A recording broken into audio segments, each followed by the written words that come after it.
Good evening, good evening, everyone.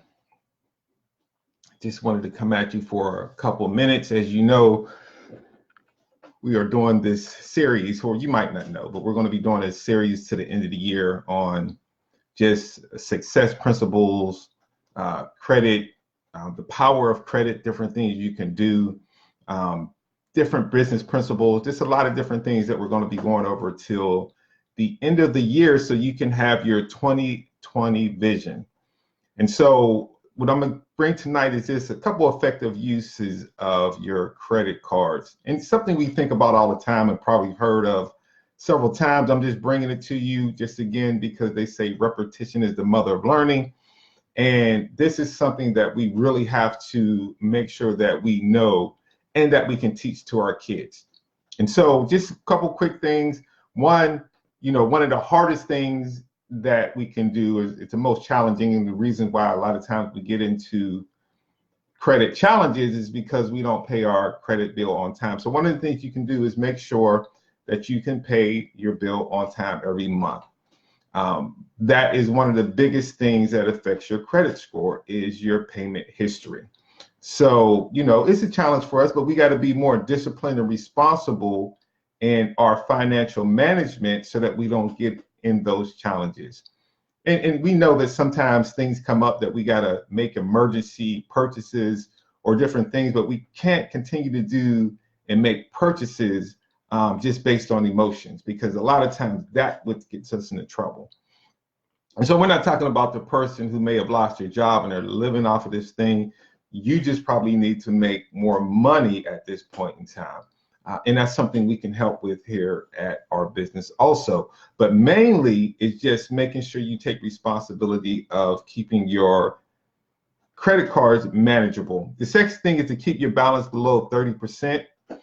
And that's credit utilization, right? So, if you took all your credit cards and you added up the balances on all of them, and what the credit bureaus like to see is that balance stays below 30%. So as an example, if you had $10,000 worth of credit, let's say over 5 different cards, it doesn't make a difference. It's just the overall balance.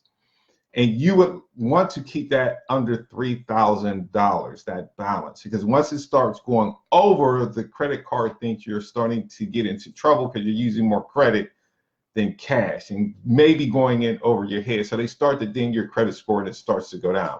So credit utilization is the next one. So make sure you take care of that. So you want to make sure you wait at least 6 months between credit cards. If you're going to be ordering new credit cards, wait at least 6 months between that. Again, it starts to look like if you're trying to do a lot at one period of time, that it just looks like you're starting to get into a position where you need this credit instead of just wanting. Review your account online. Almost people who have great credit review their credit scores often. And so we have to take responsibility of viewing our credit scores as often as possible to make sure there's nothing that's erroneous on there or something hasn't got on there that's not ours and that we can challenge. So we got to be very vigilant in making sure our credit score, credit cards, everything is the way it should be. Believe me, over 80% of credit reports have something that needs to be deleted, that's erroneous, that was a mistake, especially if you have a common name like John Smith.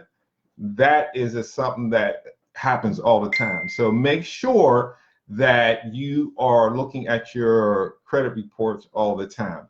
Also, if you start to repair, you don't want to. One of the worst things you could do is start closing credit cards, right?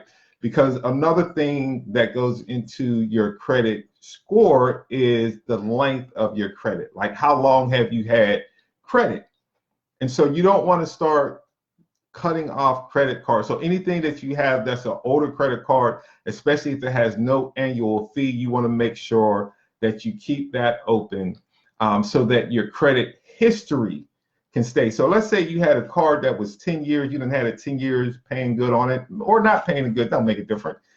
And you close that, 10 years of history gone down the drain because you no longer have it. So you want to make sure that that stays open, and that's 15% of your credit score. So those are just some quick tips that you can do, especially when you're talking about effective credit card use.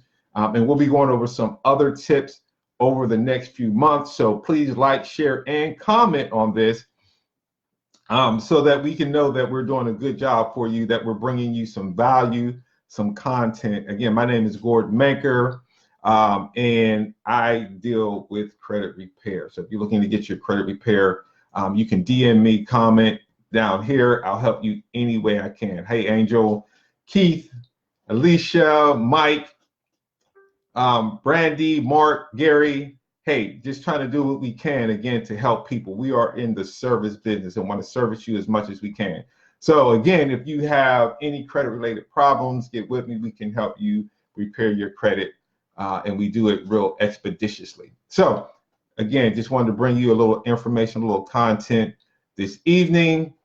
To the end of the year, we'll be bringing you something every day. So look forward. All right. So love you. God bless, and have a wonderful evening. Peace and blessings.